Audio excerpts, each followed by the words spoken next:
We have had another UFC event, and it's time to give thoughts. So the main event was kind of bullcrap. Watching it live, I had it 4 rounds to 1 for Kai Kara France, and he lost a split decision. I think 3 rounds to 2 for Kai Kara France is a fine scorecard. I thought the second round was close.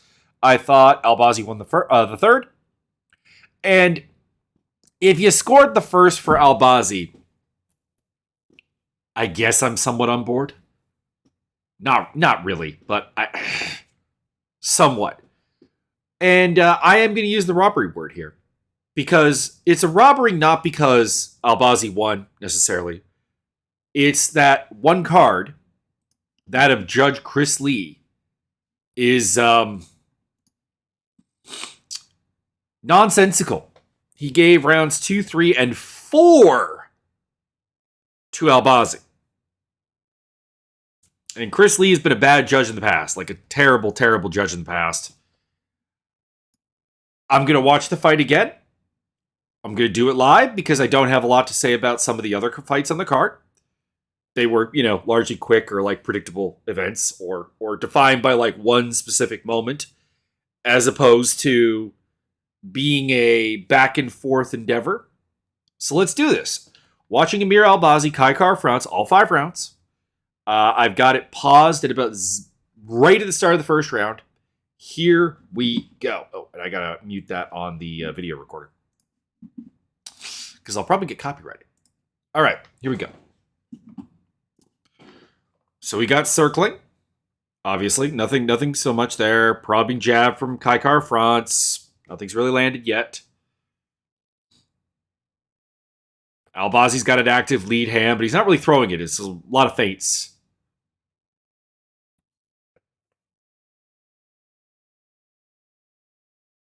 I also am very nervous about Albazi's underplay of like Kai Kara France's skills and like other opponents he's had. It really suggests that he thinks that he is way above the elites of the division, and he's not. I could totally see him winning a title, but I just think that there's a level of arrogance that I think is troubling. We're about a minute into the fight, and there still hasn't even been a strike landed yet. There we go. Albazi lands a lead hand. So he's on the board, so to speak. Kai Kara France with a thigh kick.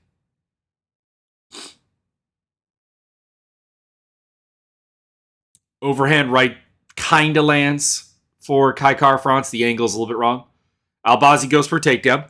This was something I noticed in the fight is that Albazi was not persistent with his takedown threat, which is why I thought he would win. Like, it should be mentioned here. I picked Albazi to win this fight, so it's in my interest that he wins. But I really don't think he did. He's got him pressed up against the cage. Couple of punches landed in there.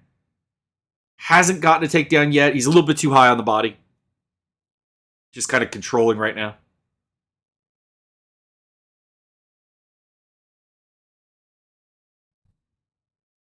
It's weird that he's not changing a level here.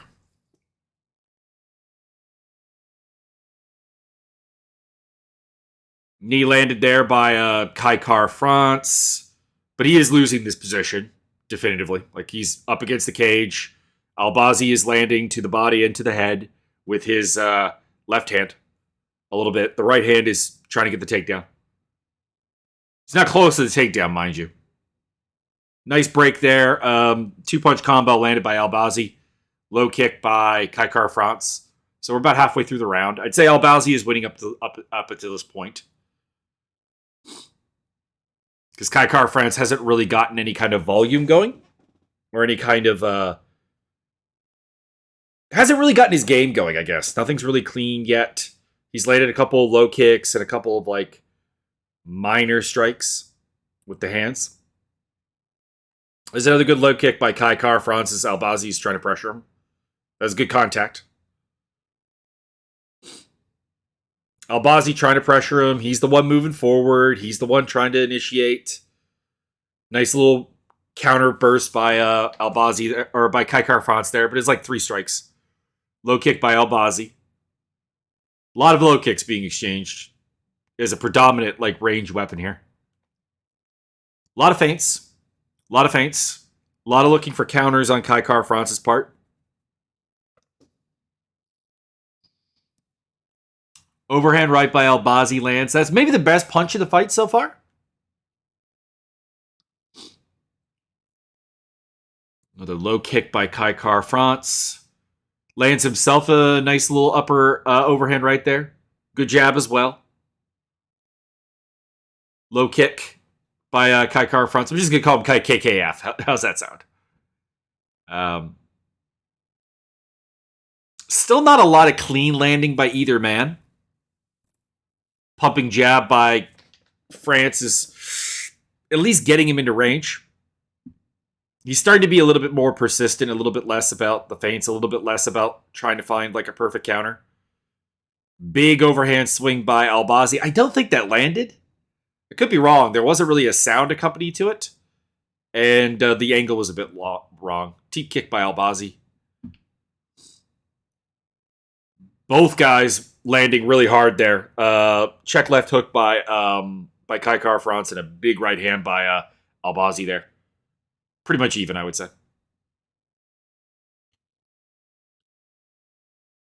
Low kick exchanges. Flipping out their jab. It's a lot closer than I thought live, admittedly. Like looking at this like from a purely scoring standpoint. There is the control. Round's over, by the way. There was the control by Albazi. Kai Kara-France was getting it going. I'd say the last 90 seconds were him like starting to flow and find some good strikes. Apparently, per UFC stats, for what that's worth, it was 13-6 in sig strikes for Kai Kara-France. I think that seems a little bit low. Like they only have 32 total strikes being landed in the round. I don't know. Like it wasn't like a super high activity round. There was like, a full minute there at the start that saw nothing, basically. I'm still going 10-9 Kai Kara-France. But I could see giving this round to Albazi. So Sal D'Amato's scorecard, which was for Albazi, looking a little bit better right now.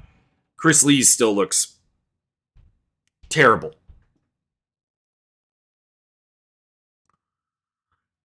They also had the big meme muggy at the end there. All right, round 2. Here we go.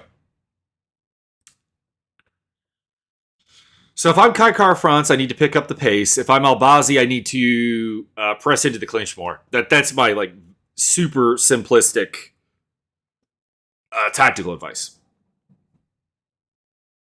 Because Albazi's big moment in round 1 was being able to hold him against the cage and work some dirty boxing.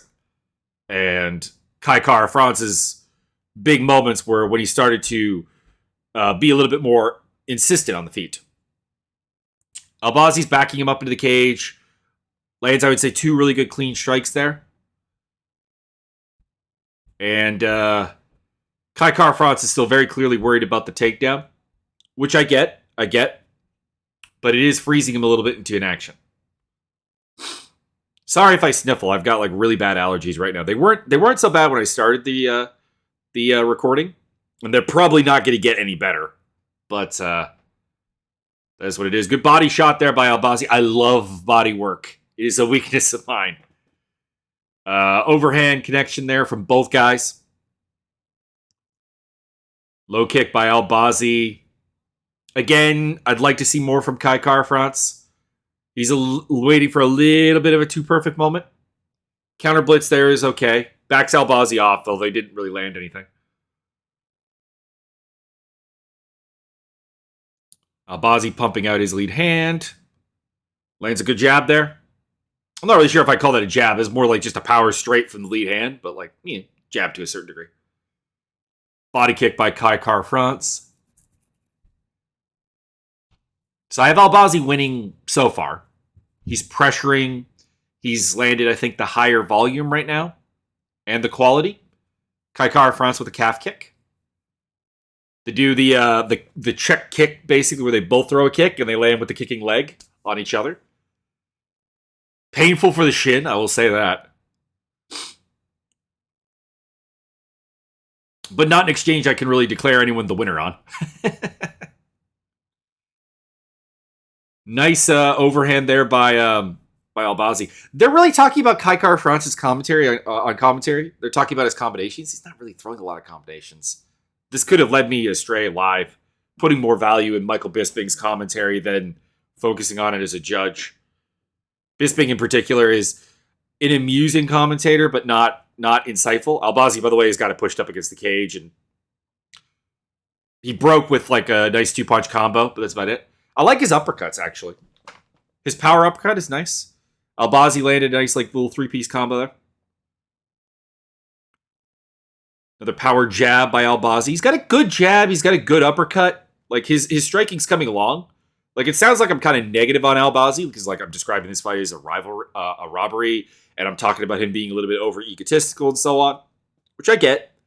But like it's because I do think he can be very, very good. I just think he's not necessarily, and he's evolving. I just think that the cockiness I think is a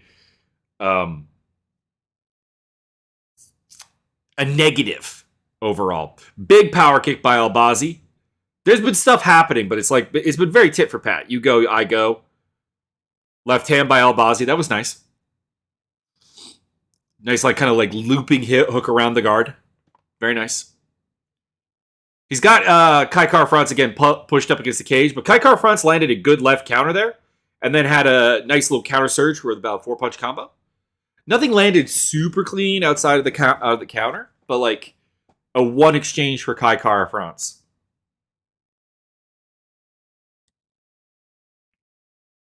This is the round that I was like kind of 50-50 on watching live. And I'm kind of in that state again. Ooh, big hit there by Albazi. Okay. There's a big overhand right there. And he followed up with a nice left hook again. Kind of like a hooking jab he's throwing. It's actually kind of nice. But he is losing on like a volume level. Again, it's not simply land more strikes, win the round, whatever. But like obviously hitting a guy more is a good thing. Like just as a base plant. Obviously, if you're like getting knocked down or something, that's a different story. Albazi is, I think, landing more powerful shots, even if they're not super clean.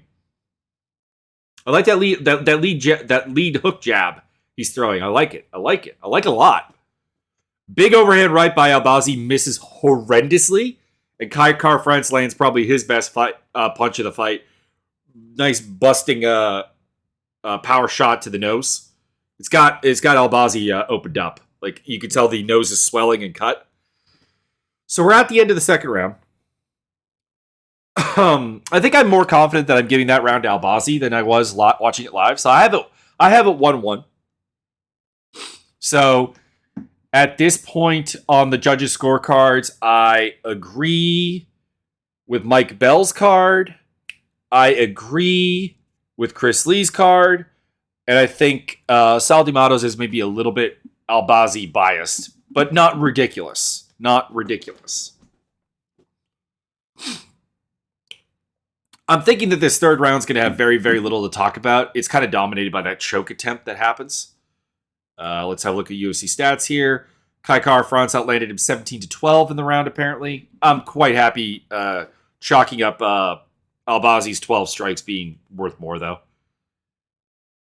I will say that last shot that swole up his nose, though, that was good. That was Kai Kara-France's best shot of the fight. I don't want to see that overhand right from Albazi again, though. That missed horrendously. I think Kai Kara-France has got that very well timed. He's going to step out of the way pretty much instantly if that happens again. Albazi comes out. He's pressuring. He's looking to push him up to his cage. You know, still heavy on that lead hand. Pumping that jab out there. I like that. Phil Fontaine gave the second round to Kai Kara-France. So did Ryan Frederick on Twitter, apparently. And I have no problem with that because I had it 2-0. I had it 2-0 live as well. I've reprised my thought to a 1-1.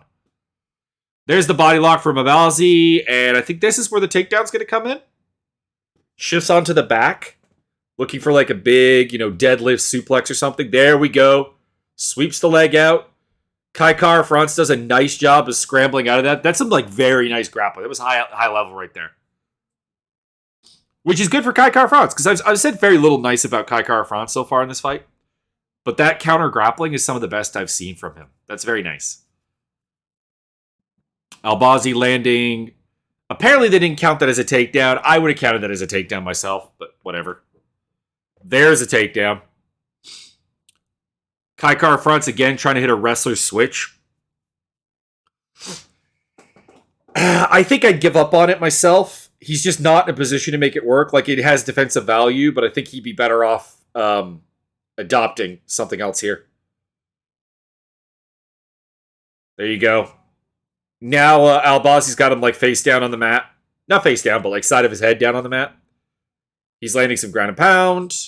Not a lot. Like maybe 2 shots there. Try to get the back. He's got the back. There you go. Yeah, this is where he's got the back. Some more ground and pound landed. Kind of close to the back of the head, but you'll get away with that. He's not good. Doesn't have full back mount. He's missing the left hook. But he's got the right hook. He's landing with the right hand. Sorry, I had a little burp there. And he's got great positioning. Like, obviously, this is the easiest to call round. This is the visible takedown. The back control, working for a rear naked choke. Not yet, mind you. He's not really threatening the choke right now, but we're halfway through the round. Kai Kara France is throwing some punches off his back, but like, if you've been listening to my podcast for like any given time, you know I don't value those. They don't, unless you're some freak of a human being. They just don't. They don't score. They don't hurt. They don't damage. And in this damage-based criteria, there's nothing really there. He's throwing it again. But it's making Albazi like not advance his own position. So like, I'm not saying it has no strategic value. I just don't think it has scoring value. There's Albazi starting to get the arm around the neck and the chin area. Here we go. Nope. No, not yet. Not yet. Good hand fighting by Kai Kara France, but I know it's coming.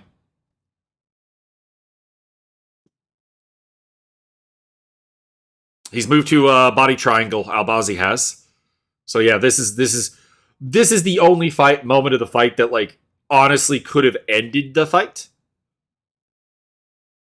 There you go. It's locked in. Rear naked choke with minute 17 on the clock. Good squeeze.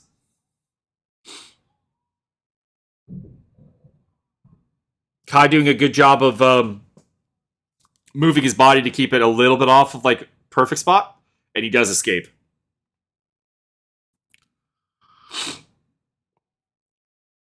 So now Kai Kara France has stood up. Albazi's in the back position. Still working for that rear naked choke. And yeah, there you go. He's dumps him, and with 40 plus seconds left, Kai Kara France is on top. He's going to throw some good stuff here, but I think he's lost the round.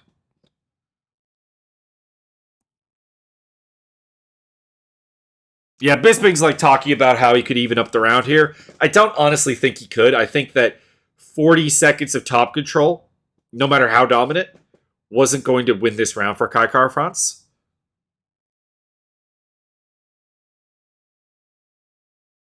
"13 seconds left.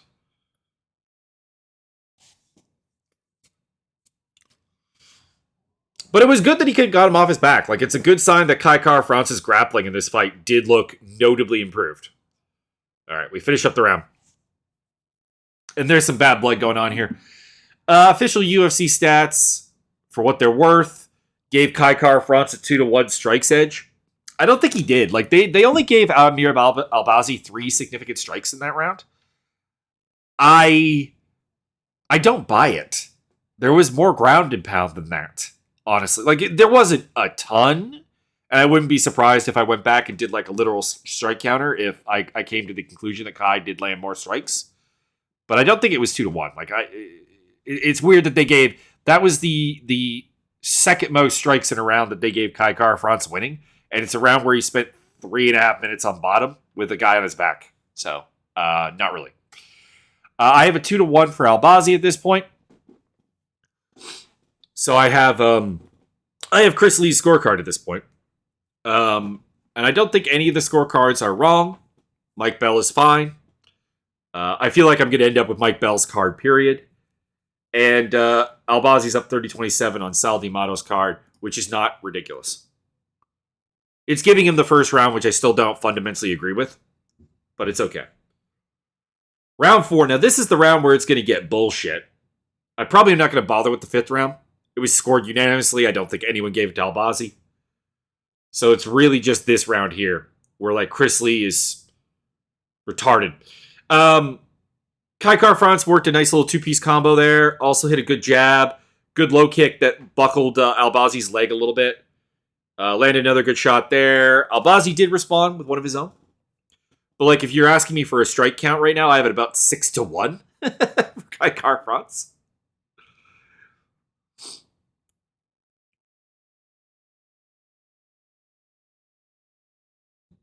Double jab there. Second one does land. Not with any great impact from Kai Kara-France, but it's a shot landed. Albazi is still being the pressure guy, the bull to the matador, so to speak. Body kick by Kai Kara-France, but he's not landing much of anything. Good jab landed there from Kai Kara-France again as well. So it's nothing amazing. The biggest thing was kind of like that leg kick that buckled Albazi a little bit. Another good right hand by Kai Kara-France.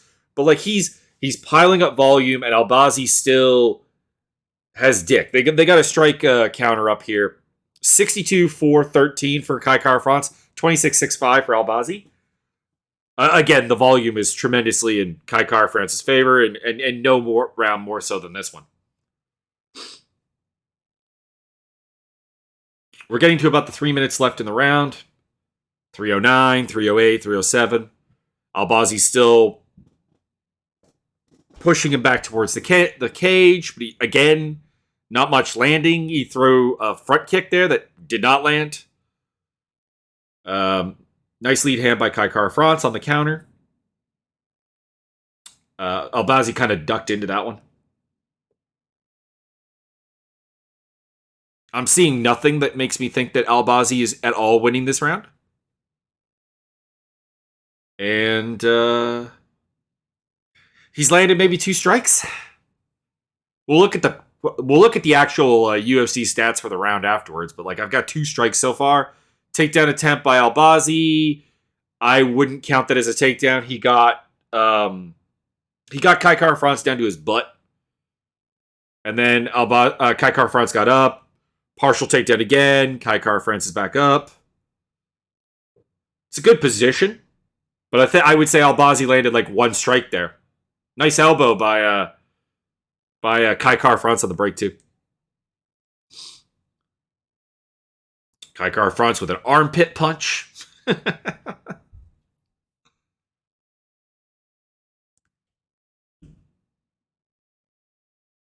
Double jab by Kai Kara-France. That lead hand is really starting to find its home. If he had done that a little bit earlier, I think he could have probably undoubtedly won this fight. Low kick. Pumping jab again by Kai Kara-France. Again, Albazi, like there's pressure, but there's no offense, there's no damaging, there's no effective striking, there's no real effective grappling. Low kick by Albazi. That's like the best thing he's landed in this round. Good little body shot there by Albazi as well. It's a nothing, and a good kick to the body. Here we go. Okay, Albazi's starting to find his groove with like a little over a minute left. Starting to put some stuff in. Which is interesting because, like, ironically, Kai Kara-France has kind of finished all three rounds prior to this strong. It's kind of interesting to see Albazi be the one kind of finding his way into the round later on. And now we have feint to the feint. Body kick by Albazi. He gets dropped to the mat with 32 seconds to go. Kai Kara-France trying to grapple with him. Nothing really comes of it. We're back up. And Albazi pushes Kai Kara-France to the cage. Elbow by Kai Car France. Also landed a left hand there. Separate back to range with a little under 10 seconds to go. Couple jabs landed there. Two jabs and a low kick by Kai Car France. Yeah. Yeah, there's no way to score that round for Albazi.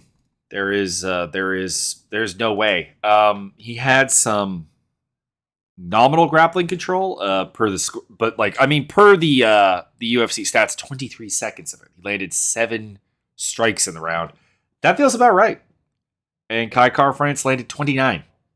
And Chris Lee gave that round to Amir Albazi. And this is why this fight is a robbery, in my opinion.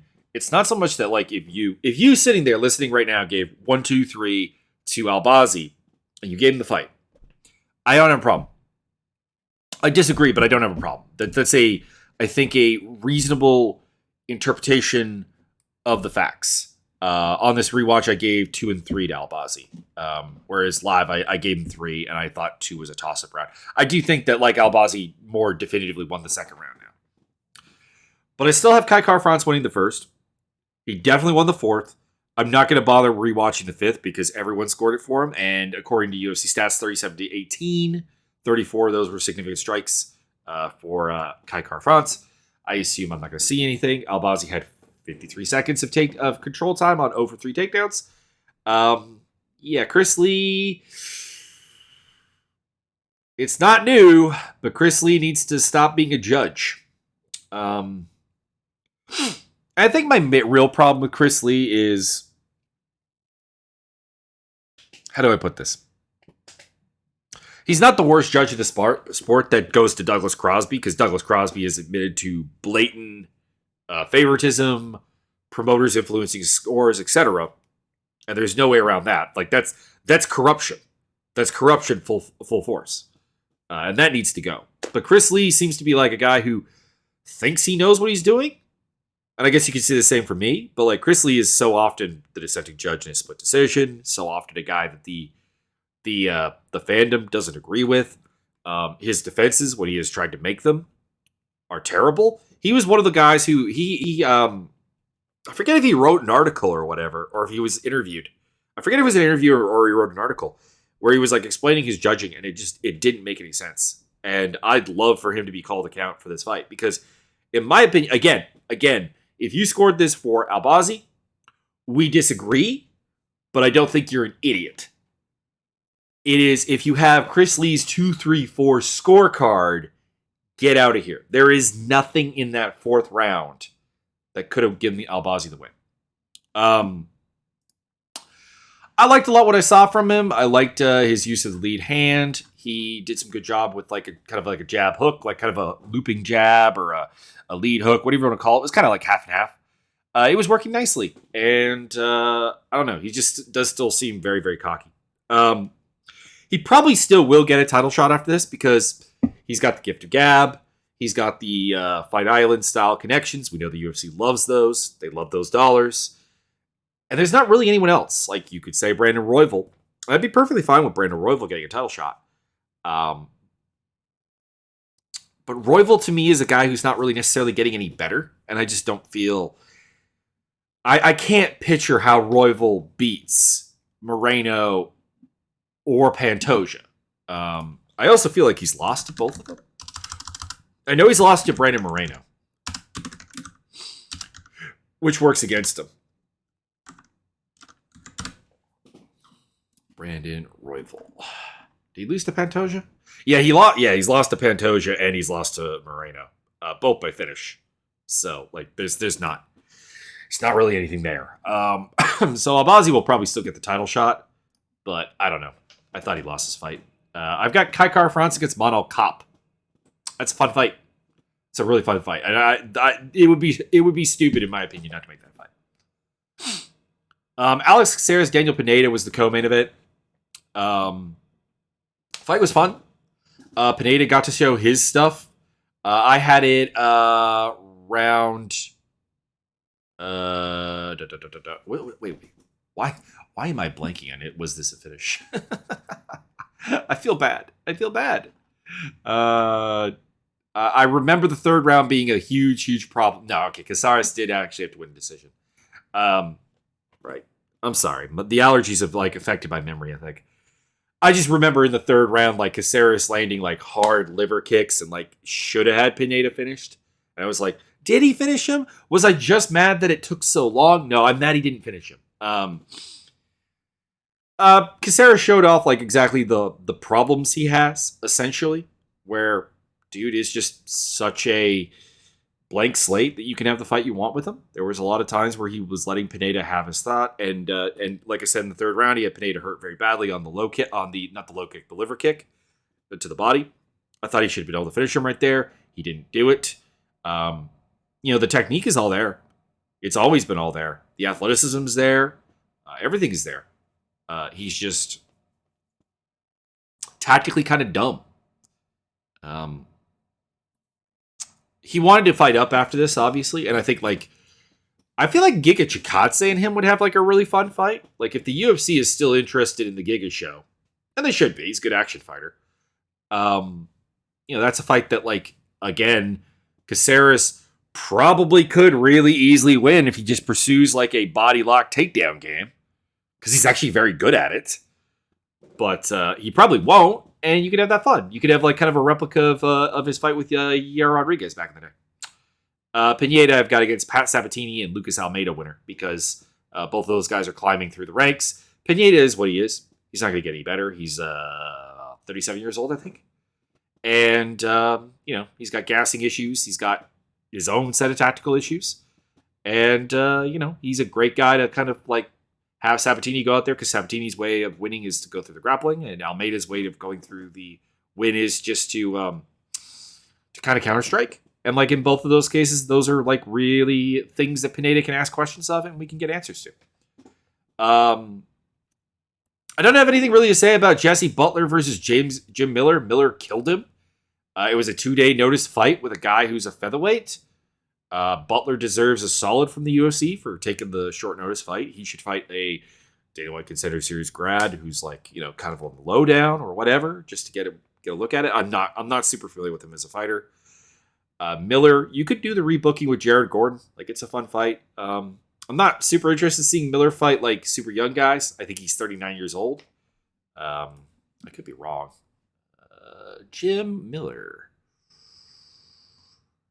Yeah, 1983. So yeah, he'll be 40 this year. Just off of that, I'm not super interested in seeing him fight like young guys. Obviously, that's just not really. It's not really a thing that should be considered. And Jared Gordon kind of fits that bill of just not a legend per se, but like another like super long veteran who they could still probably have a fun fight. Tim Elliott kind of did his thing against Victor Altamirano. I did give Altamirano the second round. He rocked Elliott with a knee. He got some top control. Kind of had like that one big moment that was enough to take the round, I guess. But I gave the first and third to Elliott pretty clearly. Someone on Twitter asked, what do I see Tim Elliott bringing to the table that made me so confident that he was going to win this fight? And, for one, I wasn't really all that confident he was going to win the fight because he's in a tumultuous time in life. But there was just nothing Altamirano asked of questions that Elliott tends to not have answers to. And that was this fight. Like, Elliott got caught briefly in the second round with the knee, like I said. Got staggered. But was largely able to pressure, outpace him, outwork him, outgrapple him, and do his thing. I've got him against Bruno Silva next. I've got Altamirano against Clayton Carpenter, who's an athletic guy who's really, really raw. And that's kind of Altamirano's role, I think. It's why I didn't love this fight. Like, I'm not going to judge this fight too hard because it's a late notice fight. Altamirano was not supposed to be Tim Elliott's opponent, so that's fair. But it's a fight that didn't really tell us a lot, aside from Elliott being like, seemingly okay as a fighter, at least after his tumultuous time in life. Karine Silva did her thing. The random, leg lock submission, ankle lock, ruined Ketlin Souza's knee. I'm never going to have a great idea of Karine Silva fights. Like, that's my disclaimer for like just all of her fights. She doesn't have any structure. This one had a very clear one. Like, she got an early takedown, got the scramble, got the leg, did her thing. This was an improvement, I guess. But, like, so much of her ability to win is just like, I am really athletic, and most people just can't deal with that. To that end, I have two potential opponents for her. If you want to continue to just kind of build her, but like at the same time ask some questions, you put her up against like Montana De La Rosa, who's a hard cap physical fighter, but a fighter who at least does have some structure to her game. We'll put some pressure and some tactical awareness onto her and see what happens. Or you go with a prospect fight with Natalia Silva. They're both ladies who have lost a fair bit in their career, actually. Silva, I think, has like... Natalie Silva has like, I think, 4 losses.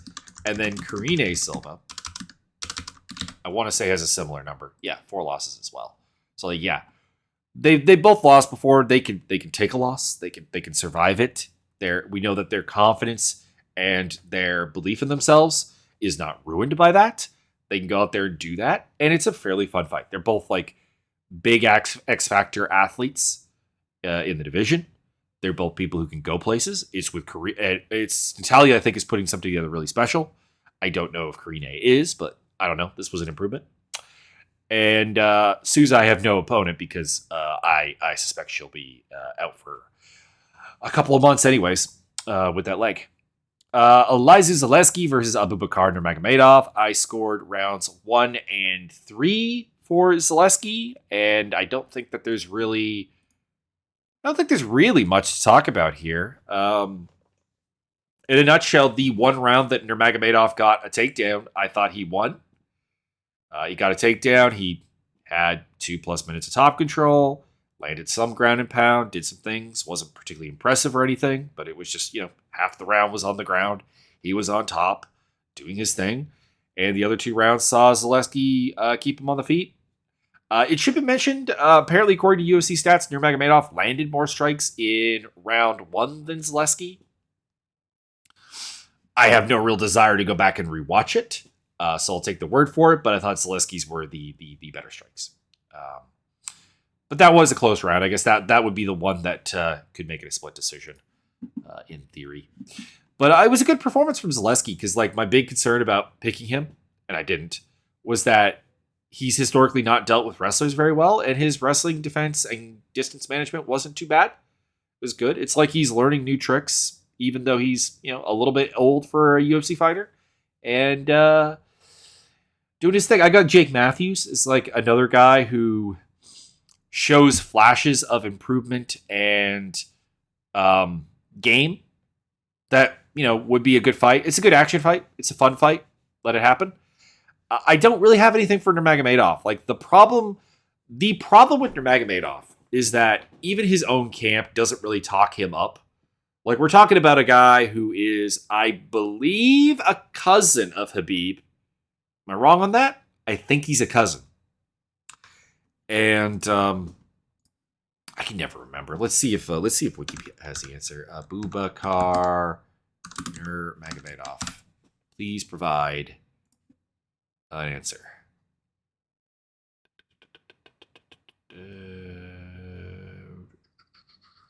It's not gonna. Is it going to say?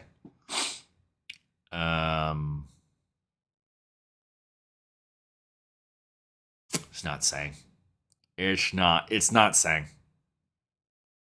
But they don't talk him up really at all, and that like makes me think that he's just like really, really limited. Like he's got the bare bones of like the Dagestani, Chechenian, Eastern European game, which it can work. It's not bad. I don't want to see him get cut or anything. It's just I don't really know what to do with him. Maybe you go with like Andre Fiallo or something. Daniel Santos versus Johnny Munoz Jr. was terrible. We go to a guy who I do want to see get cut. Johnny Munoz, with his pull guard game into a closed guard, is bad. I'll give him a little bit of a pass on this fight, I guess. I really should. he got kicked in the balls very, very hard in like the first 10 seconds of the fight. And yeah, I don't know. And then got kicked again. Like he got kicked 3 times. I think he got kicked twice. I think got kneed in the nuts. That one that didn't get caught in the second round. I think it was the second round, anyways. Might have been the third. But I mean, we had a point deduction for a ball kick here. In the end, it's just I don't think there's enough to Munoz's game. I picked him to win this fight based on like just Santos's own self-destructive tendencies. Like it had nothing to do with like what I thought Munoz was good at, and that's never a good place to be. Like he's got a decently educated jab. He's supposedly a good grappler. I've never actually been impressed with it, and he doesn't have the takedowns to make it work anyway. So put him out on the regional scene and let him work on some things. Like he seems to be aware that he has to work on some things, and I appreciate that. But in the UFC, I just think he's like, especially at bantamweight, he's just going to lose. And we're not really going to learn anything. Like, because I feel like I learned nothing new about Santos in this win. Maybe that he's harder to take down than I thought he was. But, like, he's still stupid. He got a point taken away for ball shots. And, like, his kicks are wild. And his entire fight style is messy. He's kind of like in that Karine Silva mold where, like, I probably will repetitively overlook him. I mean, the only difference is he's at bantamweight where that athleticism advantage is just so much smaller. But I mean, I don't know. He did beat Jan Castaneda and he's now beating Johnny Munoz. So maybe he just needs to get put in front of like Johns. I have him against Tony Gravely. Tony Gravely is a very bare bones but athletic fighter who has good power. See what happens. I don't know. Maybe if he wins that fight, I'll change my mind. Andre Arlovsky, Dontel Mays was a crappy heavyweight fight. It was fine. It was fine. But like watching Andre Arlovsky win rounds in 2023 is it's just kind of sad. Like that's what it is. Honestly, that's what it boils down to. It's just kind of sad. Like the heavyweight division should have moved him past. And he lost his fight, I know. But, like, he won the first round. He was winning the third round, or the second round, pretty handily. And then he just got, walloped because Dontel Mays hits really, really hard and is incredibly sloppy. I don't know. I don't know what to do next because I don't know what to do with Mays. I'm not left with any, like, thoughts that he's gotten better. He still, like, tries to do spinny shit that he can't really do. He still wrestles at really kind of inopportune times. And I don't think his striking game has any real structure. Like, he can knock people out. I knew that before. That will get him wins. But that's about it. And with Arlovsky, I'm never going to really book for him because it feels like the sport should have passed him by at 44 years old. And it feels like he should have enough money to retire. And he probably doesn't. And that's the problem. So, I don't know. It's disappointing to think about. John Castaneda, speaking of John Castaneda, versus Muin Gafarov. I had Castaneda winning the first round and the third round. I had Gafarov winning the second round, but he got the point taken away for the headbutt, which was a proper headbutt. Like that was leading with his head. I thought Gafarov looked pretty good, to be honest. He had decent form at the start with his striking. But his wrestling was kind of shut down, which is a bit concerning because, like, I think that's his bread and butter. Like, it's just a combat sambo, Tajikistan in this case, game where, like, he's going to pressure you, he's going to take you down. He's got a little bit of, like, creativity. Kind of like a Saeed Nurmagomedov, I guess. But, like, if he can't get takedowns, what is he going to do? Because, like, Castaneda stuffed a fair number of them. Do I have the? I do. 3. Apparently he was only 3. He was 0 for 6. He was 0 for 6, and that's not great. But he was active. He did fade later on. There's a little bit of stupidity to his game. I don't know. I'm not, like, the door is not closed. It just feels like I think I said this in the lead-up. This was his 23rd pro fight. He's 18-5. That's not a problem, but there's a lot about his game that still feels very, very rough in a way that may just not be fixable. very unrefined for a guy with that level of experience. Like, you watch him fight, and part of it is also he's got a bit of a baby face going on, but like it feels like, oh, this guy should be like 6-0, 7-0, whatever, less than 10 fights, single digit number of fights and like developing. But it's like he's actually north of 20 fights, and this is what he's got. Castaneda is a good fighter, and I'm not even saying Gafarov can't win in the division. It's just I don't know. It feels like he may just kind of like be hard capped, and it's not a great feeling. To test this, I would say put him up against Brady Hiestand. Brady Hiestand is a guy who is only going to grapple, does not possess much in the way of a striking game, but pushes a pace. And we'll see. Does Gafarov get tired? Can Gafarov survive that? Can Gafarov get takedowns? That would be good. Castaneda Sergey Morozov is my pick for Castaneda. I think it's just a fun fight. Castaneda has his own problems, don't get me wrong. Like, he's also hard capped, but like he's hard capped in a way that seems like way more polished, at least. He feels like a very deep professional when you watch him fight. Jamie Malarkey was winning by virtue of being bigger and stronger, and that's about it. And then he got knocked out by Muhammad Naimov. I don't have much to add. Naimov had a pretty good post-fight speech. His English is quite good. He's definitely incredibly confident in himself. He's calling out like 170ers. No, he can't beat up 170ers. He said he probably really won't win much at 155, but he is going to go back to 145. I like his chances there. He does have a good game. I picked Malarkey essentially because of size and just the late nature of the fight. I actually do think he's quite good. Now, the commentary, I think, just is terrible on this one because they're like, Malarkey is this prospect. I'm like, and he just makes prospect mistakes. I'm like, my guys, Jamie Malarkey is a 22-fight veteran, 28 years old. Actually, that's younger than I thought he was. I thought he was like 30. I don't think he's a prospect anymore. Like, he's a guy whose hands are down, chin is up when he enters the pocket a lot. That's what got him knocked out by Naimov here. And he's just kind of physically hard-capped. I like Jamie Malarkey. Like, he's that type of fighter I love because he reminds me of me. Completely unathletic. But I don't think I'd call him a prospect.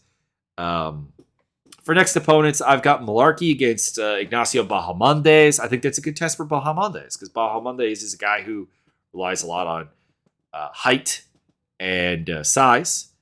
And Malarkey is, aggressive and himself quite big.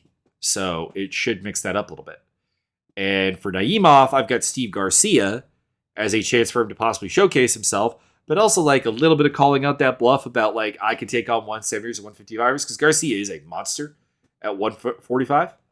But like it's a chance for Naimov to kind of show off what he's got and actually build up some momentum because I think they have a little something here. I'm not saying future champion or anything, but he's a guy I got good vibes about. Jinyu Fry, Elise Reed was not a bad fight. Like the problem with Jinyu Fry fights is they're not bad. They're never terrible, but they're frustrating because she's not aggressive enough, active enough, persuasive enough. She got some takedowns in rounds 1 and 2. I honestly wanted to score all 3 rounds for Elise Reed in this fight, but I was thinking, so time to be nice to the judges. I was thinking that Fry was going to win this fight because of the takedowns and the obvious like visual cues that gives you. And I guess you could argue that she won the first round just in general because the striking wasn't terribly far apart. A lot of what at least Reed landed 36 strikes to her 16, but like only 14 significant. A lot of that was off her back. So like I wouldn't have a problem with that round. But I still thought she won that. She's the more active one. And then rounds 2 and 3 in particular, she definitively won because Fry had no takedowns. It's just frustrating watching Fry fight. She has all the physical talent. She will show off like little moments of like, that's really nice. That's really good. That's really, really, really neat. And this fight was like no exception to that. But then she'll like not do anything with it. And her training partners, talk about how good of a wrestler and how good of a grappler she is. It just never really turns out. So I don't know. Elise Reed versus Vanessa Demopoulos is a fun idea because for as much as I thought Reed won this fight hands down, Demopoulos still represents that whole idea of how physically limited is she against a grappler and against someone who can pressure her and someone who can bring some power. And Demopoulos does have that. It's kind of the same test, but with a more active round-winning fighter. And Fry should retire because somebody on my Discord pointed it out. I don't know what's up because she has a bit of Jamie Pickett disease. So this is not about a gender thing or whatever. There's an element of gender to it because a lot of the female fighters are dating their coaches, married to coaches, whatever. And there's a power and balance relationship there that is not there with men. But I say this with Jamie Pickett when he fights. I don't want to see you fight again. You don't look like you enjoy it. You look like you're someone who is not here of your own free will, honestly. And that's why, and she's 38 years old, and she's got 3 college degrees. Go make money with your brain. Stop damaging it. Anyways, Luan Lucerda versus Damon Blackshear. Big win for Blackshear. I really like a lot of what Blackshear does. I think there's some significant problems with his game, but he's changed gyms. Maybe that'll help out. He looked a little bit better here. Lucerda, by the way, terrible fight IQ. Dropping for a rolling knee bar in the first round. And then in the second round, he's working on an ankle lock of not even an ankle lock, a toe hold as Blackshear is raining the eventual stoppage onto his head. And it's just what does this work? People were really high on Lucerda's chances to win this fight. And I'm just I'm probably never going to be high on this guy's chances to win the fight. I know he had a close fight with Cody Stamann, but everyone has a close fight with Cody Stamann. That's Cody Stamann's game. Winning on very small margins. I don't know. There's just a lot missing to his game. There are good skills. He's a good grappler. He's got some good elements of his striking game, but it doesn't fit together in a round winning style at this level. And there's just some bad fight IQ. I like that Blackshear's corner was yelling about the jab. My guy is a 5'10" bantamweight. Please throw the jab. Please learn to love the jab. There's a lot to work with there, and I like that it's come together. I've got him against Guido Canetti because I don't want to rush it. I think there's still a lot of work to be done here. I want kitty gloves. Not that he's going to be a champion or anything, but I think you have something here that's a reasonably fun fighter. Take it slow. And I've got Simon Oliveira for Lucerda because they're both essentially the same problem. I don't see how they win fights at this level. They have interesting things that they like to do. They have fun things. And they can have fun fights, but I don't know if they can win. And then Felipe Lins versus Maxine Grishin was essentially 2 things to talk about, really. It was that Grishin would land his stuff, but then Lins would come back faster and harder and just hit him harder. And I had him winning all 3 rounds. I don't like the fact that his corner emphasized the takedown. So we're talking good things about Blackshear's corner, bad things about Lins's corner, where he would be pushing into the clinch for no real apparent reason because he could win easily at range. And I thought that actually made the fight closer than it had to be. And it's just not something you do with Grishin. I don't know. For next opponents, I have Devin Clark because I need to see Lins against somebody who will push back or who will try to push him before he pushes him, if that makes any sense. Because Lins is just kind of this really, really pressure bully kind of guy. And that's probably why they emphasize the takedown so much. But Clark is kind of the same, but bad and mentally breakable. So it's a definitively winnable fight for Felipe Lins. And it's weird to be talking about a 37-year-old guy as a guy who needs to prove stuff because he should be kind of done. But I do have little bits of things with Lins. And I mean, you might as well do that fight. It's a good use of Devin Clark and make it happen. For Grishin, I don't overly care. He's pushing 40 at this point. I would hope that retirement is an option in the near future. And I've got him booked against Da Un Jung because Da Un Jung has been doing some not great stuff lately. And if Grishin beats him, it might be time to give up on that experiment.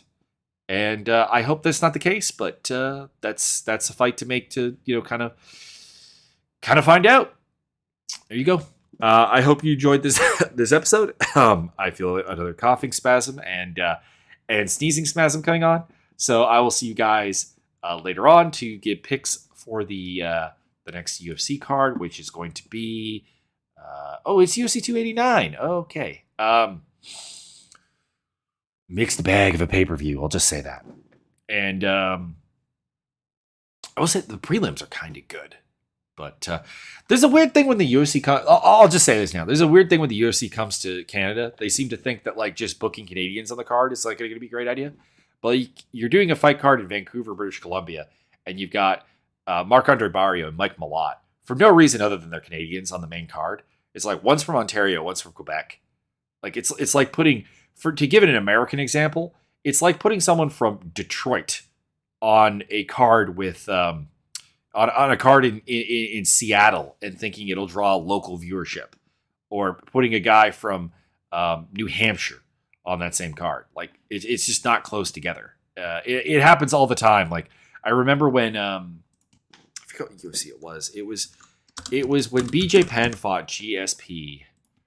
It was for the first time.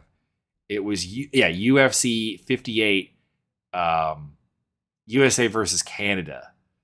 And admittedly, it was in the States, but it was just find any Canadians we can possibly find and hope that it'll create a pitch fever in Montreal around GSP. It's just it's not going to happen. It's not really going to happen. People don't really care about Steve Vigneault and everyone cares about GSP, but and David Laws is popular in some parts of the country, but they're the parts of the country that other people are not popular. Anyways, it's just kind of funny how interchangeable they see us as being. That's all I got. Have a good day. I'll see you next time.